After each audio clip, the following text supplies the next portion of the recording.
জীবনে আমরা সবাই একটা গল্পের চরিত্র, কিন্তু প্রশ্ন হলো এই গল্পের লেখক কে? সমাজ, পরিবার, কোনো সম্পর্ক, নাকি তুমি নিজে? অনেক সময় আমরা বুঝতেই পারি না আমাদের জীবনটা অন্য কারো হাতে আমরা তুলে দিয়েছি। কেউ বলেছে তুমি পারবে না, আমরা বিশ্বাস করেছি। কেউ বলেছে তোমার স্বপ্নটা বড়, আমরা ভয় পেয়েছি। কেউ বলেছে তুমি যথেষ্ট নও, আমরা নিজেকেই ছোট ভেবেছি। কিন্তু একটা কথা মনে রাখবে, তোমার জীবনটা কোনো উপন্যাস নয় যেখানে অন্য কেউ কলম ধরে বসে থাকবে। তোমার জীবন একটা খাতা, আর সেই খাতার কলমটা তোমার হাতেই থাকা উচিত। তুমি যখন ছোট ছিলে হয়তো অনেক স্বপ্ন দেখেছিলে, বড় হয়ে কিছু হওয়ার, নিজের পরিচয় তৈরি করার, পরিবারকে গর্বিত করার। কিন্তু পথে অনেক বাধা এসেছে, ব্যর্থতা এসেছে। কেউ হয়তো তোমাকে অবহেলা করেছে, কেউ হয়তো ছেড়ে চলে গেছে। তখন মনে হয়েছে এই গল্পটা বুঝি এখানেই শেষ। না, গল্প কখনোই একটা অধ্যায়ে শেষ হয় না। মনে রেখো, যেদিন তুমি সিদ্ধান্ত নেবে আমার গল্পটা আমি নিজে লিখব, সেদিন থেকেই তোমার জীবনের আসল মোড় ঘুরবে। কারণ তখন তুমি আর পরিস্থিতির শিকার নও, তুমি নিজের ভবিষ্যতের নির্মাতা। তোমাকে হয়তো বলা হবে এটা করো না, ওটা তোমার জন্য নয়। তোমার স্বপ্ন নিয়ে হাসাহাসি হবে, তোমার চুপ থাকাকে দুর্বলতা ভাবা হবে। কিন্তু তুমি জানো তোমার ভেতরে কি আগুন আছে। সেই আগুন যদি তুমি নিজের জন্য ব্যবহার করো, তাহলে একদিন সেই আগুনই তোমার পথ আলোকিত করবে। নিজের গল্প নিজে লিখতে শেখা মানে কি?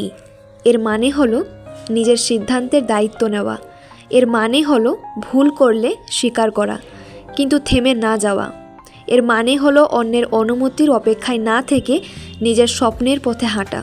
হয়তো তুমি এখন জীবনের কঠিন সময়ের মধ্যে দিয়ে যাচ্ছ, পড়াশোনার চাপ, পরিবারের প্রত্যাশা, সম্পর্কের কষ্ট, সব মিলিয়ে মনে হচ্ছে সব কিছু গুলিয়ে যাচ্ছে।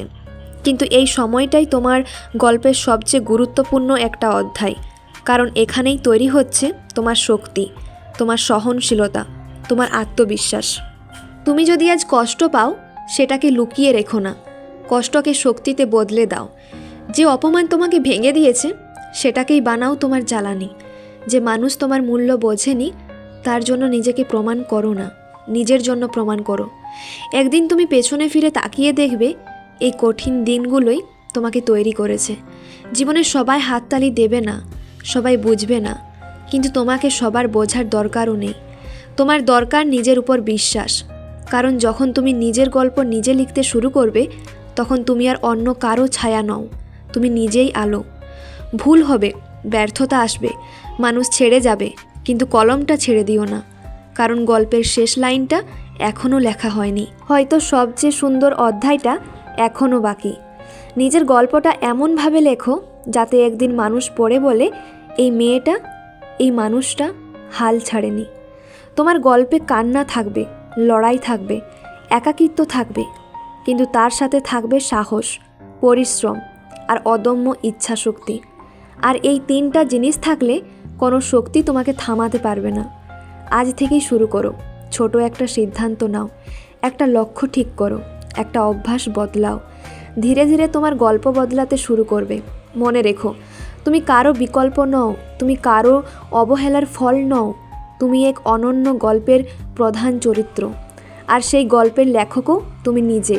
তাই কলমটা শক্ত করে ধরো, চোখের জল মুছে ফেলো, আর নিজের জীবনের পাতায় লিখে দাও, আমি থামব না, আমি হার মানব না, আমি নিজের গল্পটা নিজেই লিখব।